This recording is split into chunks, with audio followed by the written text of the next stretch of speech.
Siamo nel vivo di quel Estamos periodo en storico plena Edad che viene Media, indicato aunque con esta il nome denominación di Medioevo. puede ser E engañosa. purtroppo il nome stesso Edad molte volte de ci medio, inganna. como si Età di dijéramos mezzo, que quasi antes y a dire después hay che otras prima e edades y dopo que ci ciertamente sono son due más età, ma che importantes. sicuramente sono più grandi nel nostro dire. Ma Tenemos tu frases pensi hechas come como uno che vive piensas ancora como si nel estuvieras Medioevo. aún en la Ma Edad queste Media. cose sono Pero si esto soltanto solo lo hace o fatte lo e piensa pensate alguien con per una mentalidad che vive in aún en la Non oscuridad. credo. Forse No es dobbiamo así.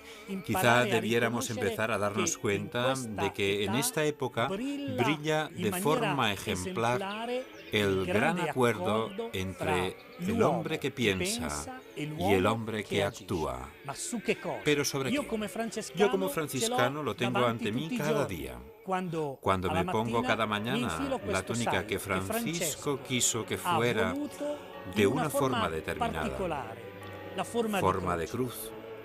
Y es sobre esta, sobre lo que los hombres de esta edad construyen su espíritu, pero también sus actos, su hacer.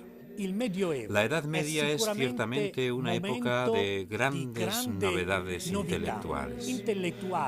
Domingo y Francisco son los motores que ponen en marcha esta novedad también en el saber, porque en la Edad Media se abren las grandes universidades, desde Bolonia hasta París, pasando por Toledo. Universidades en las que se enseña y se estudia el pensamiento antiguo de filósofos como Platón y Aristóteles, o de personalidades como San Agustín. Pero también surge todo el nuevo pensamiento que crea y nos regala Santo Tomás.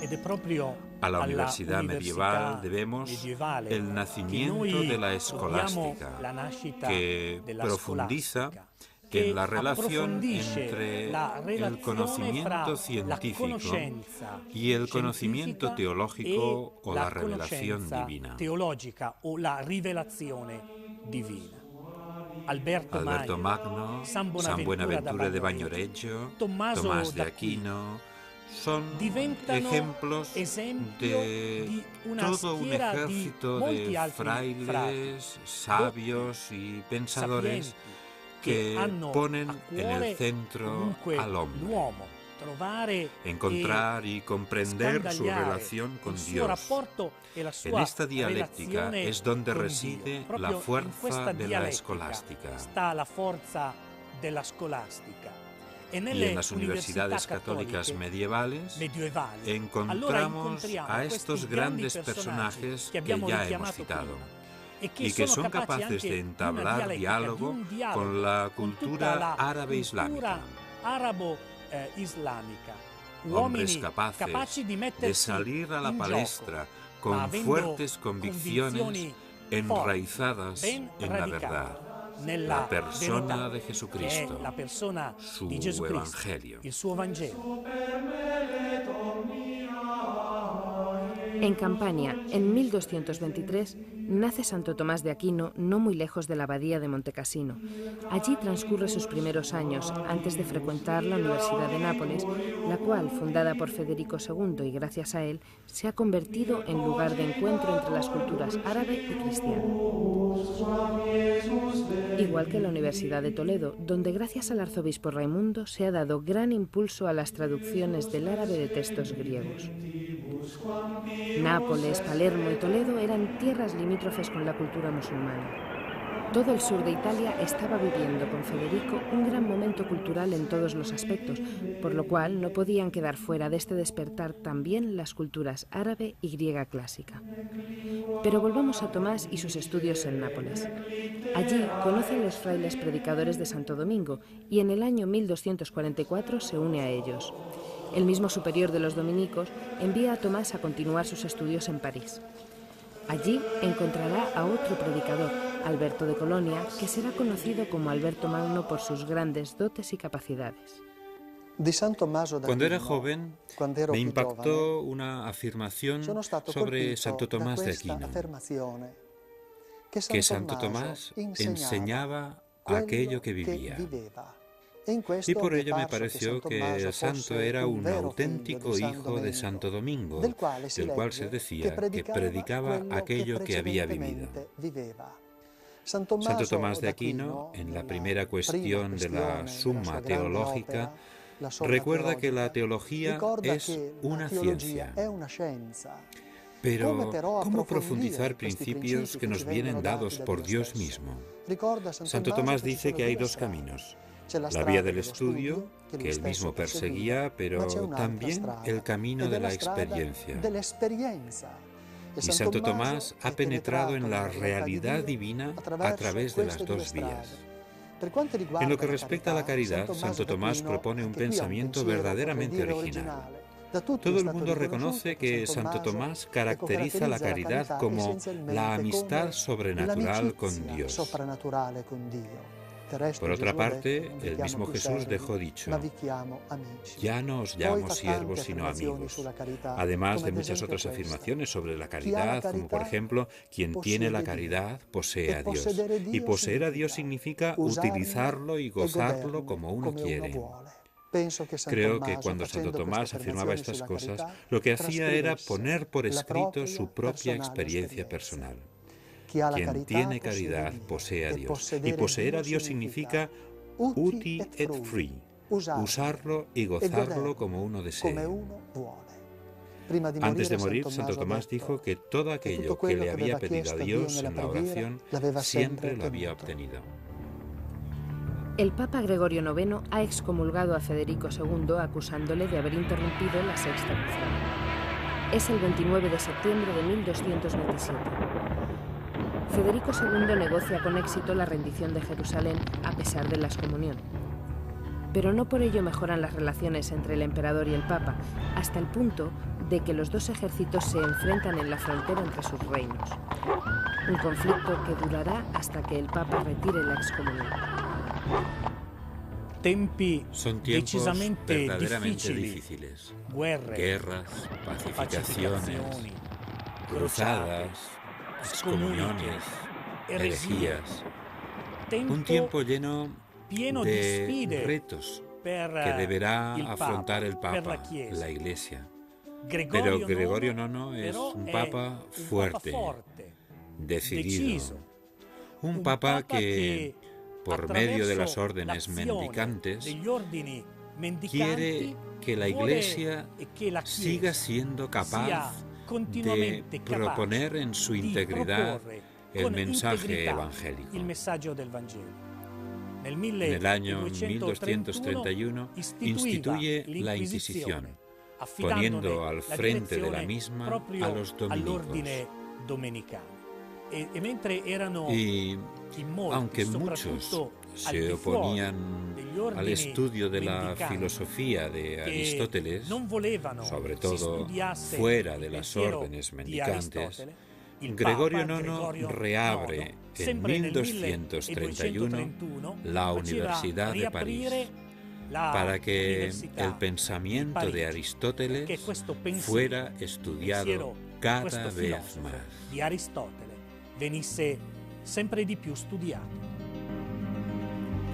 En este clima llega Santo Tomás a París, enviado por sus superiores para estudiar en su universidad y convertirse en profesor de ella.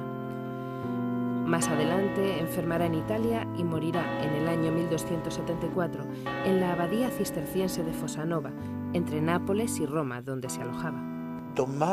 Así pues, Tomás afirma que el principio de toda nuestra vida espiritual, el manantial que la nutre constantemente y la vivifica, es la apertura de nuestra mente a la realidad.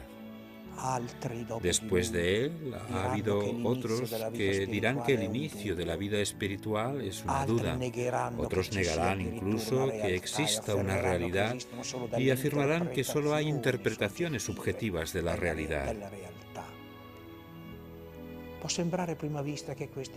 A primera vista pueden parecer cuestiones muy abstractas, pero os aseguro que no es así. Tocamos verdaderamente el meollo de la existencia humana.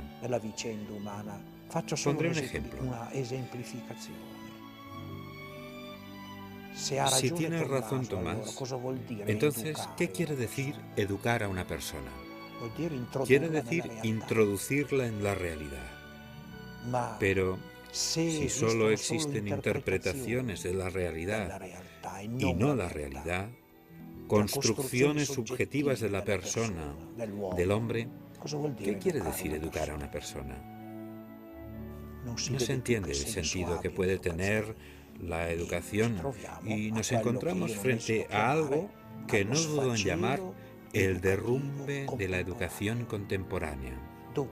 Por tanto, estos grandes maestros del pensamiento cristiano tienen algo importante que enseñarnos. Porque, no lo olvidemos, la historia de la Iglesia, la tradición de la Iglesia es una cosa viva. Y nosotros vivimos aún de estos hombres. Y vivimos todavía con la elección que hicieron Francisco y Domingo, del pensamiento de Tomás, Buenaventura y Alberto Magno. Nos nutrimos todavía de ellos, aunque no seamos conscientes. Somos como niños que se suben a los hombros de un gigante. Y sentado en los hombros del gigante, el niño ve más allá que el mismo gigante, porque está más arriba. Si bajara, aunque fuera solo un momento, no vería apenas nada, porque es pequeño. Así nosotros hoy, los fieles de la Iglesia Católica, estamos sentados en los hombros de estos gigantes y, en cierto modo, vemos más allá de lo que vieron ellos, porque la tradición de la Iglesia es el camino de la Iglesia hacia la plenitud de la verdad que Dios en Cristo nos ha revelado. Estamos ahora en Roma. El Papa Benedicto XVI, como es tradición, guía la procesión del Corpus Christi. El momento culminante es cuando todos se arrodillan ante la hostia consagrada. Jesús está presente entre nosotros. El Papa Benedicto XVI, siendo todavía cardenal, escribió y dijo que sin adoración no puede cambiar el mundo. Pensemos que Santo Tomás, en una homilía para el Corpus Christi, decía, parafraseando un párrafo del Deuteronomio: ¿quién es más afortunado que nosotros, pueblo de Dios, que tenemos a Dios tan cerca? Rechazar la adoración significaría no querer a Dios cerca, como escribió Ratzinger en un célebre libro que se titula precisamente El Dios cercano. Adorar a Dios. Hay un lugar especial en la historia de la Iglesia Católica, Orvieto. Allí, en la capilla decorada con frescos del dominico Beato Angelico, se conserva la reliquia del corporal, milagro de la hostia consagrada que empapa de sangre la tela del corporal. La historia de la Iglesia Católica se enriquece con este milagro para que el pueblo de Dios no se olvide de adorarlo y glorificarlo. En torno a Jesús, presente en la Eucaristía, se construyen catedrales que se convierten en pilares de una civilización que tiene su centro en Cristo. Así, Orvieto y su catedral son también historia escrita con piedra, colores y signos. Aquí y en toda la Europa de aquella gran época de la civilización que fue la Edad Media, en la que las órdenes mendicantes, los franciscanos y los dominicos, fueron los protagonistas, junto a todo el pueblo, en la construcción de nuestra civilización. La construcción de las mismas catedrales no es simplemente un trabajo realizado por alguien. Es una tarea que engloba de manera comunitaria a toda la masa de fieles que ofrecen su casa a Dios. La novedad más hermosa de estas obras impulsadas por la genialidad de los frailes franciscanos y dominicos, está en el hecho de que lo que se construye no se abandona una vez realizado. Necesita un mantenimiento y a su alrededor se va creando toda una red económica. Aparecen nuevos oficios y se crea una nueva estabilidad laboral. Así pues, la modernidad, la nueva idea que entra, el hecho novedoso es que todo el pueblo participa con sus bienes y capacidades para mantener viva la obra que ha sido construida. Es el corazón del pueblo que ha comprendido el mensaje y la fe de un pueblo que continúa ofreciendo esta gran obra al Señor. Frailes que potencian las universidades y se convierten en santos. Frailes que son elegidos papa como Inocencio V. Esta es también la época en que los frailes misioneros, franciscanos o dominicos atraviesan continentes. En el año 1246, Giovanni di Piano del Carpine, acompañado por Fray Benedicto de Polonia, atravesó toda Rusia, hasta llegar al centro del Imperio mongol, en medio de la cultura budista donde asistió a la coronación del Gran Khan. Y a estos territorios también llegó desde Flandes Guillermo de Rubruic. En el año 1294, Giovanni de Montecorvino llegó a Pekín y en 1307 el Papa Clemente V le nombra arzobispo de una misión católica que se mantuvo activa todavía durante muchos años. Es en el medioevo cuando comienza a formarse una nueva conciencia política. Ya no es el rey o el emperador, sino las ciudades compuestas por nobles y artesanos, por gente del pueblo, quienes construyen juntos su propio destino, quienes gestionan la economía, el poder político y social. Es una gran novedad. Es aquí, en las ciudades, donde se crea la sociedad moderna. Como decía al principio, tenemos que desterrar los prejuicios que hay sobre esta época. Tenemos que revalorizarla, reconocer el papel innovador de la Iglesia, de los pontífices, que protegieron e impulsaron a las órdenes mendicantes, dando comienzo así a una sociedad moderna, capaz de confrontarse con lejanas culturas, de culturas de los imperios.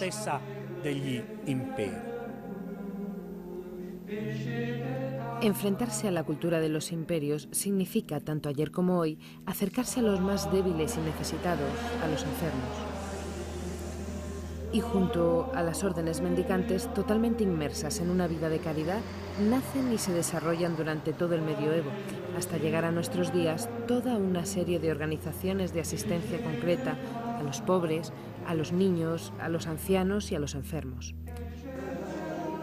Organizaciones tanto de religiosos como de laicos. Es en estos siglos cuando nacen las confraternidades, muchas de las cuales siguen activas en la actualidad. Hemos llegado al final de este capítulo de la historia de la Iglesia Católica. Hemos intentado narrar y transmitir cómo la Edad Media no es una época lejana que haya que olvidar, sino que es un periodo de la historia vivo, porque muchas de las instituciones que nacieron entonces siguen todavía vivas en la actualidad, transmitiendo aquel mensaje, el mensaje del Evangelio, llevando la caridad que es la de Cristo. Pero no podemos cerrar este capítulo sin citar al gran poeta de la Edad Media, Dante Alighieri, del cual dijo Pablo VI en 1966: Dante Alighieri es nuestro por un derecho especial. Nuestro, de la religión católica, porque todo en él exuda amor a Cristo. Nuestro, porque amó mucho a la Iglesia, de la que cantó sus glorias. Nuestro, porque reconoció y veneró al Pontífice de Roma como el vicario de Cristo en la tierra. Oh inmensa luz que te alzas de conceptos mortales hasta mi mente, dame un poco de lo que contienes y haz de mis palabras tal arma que una brizna solo de tu gloria pueda dejar a las futuras gentes.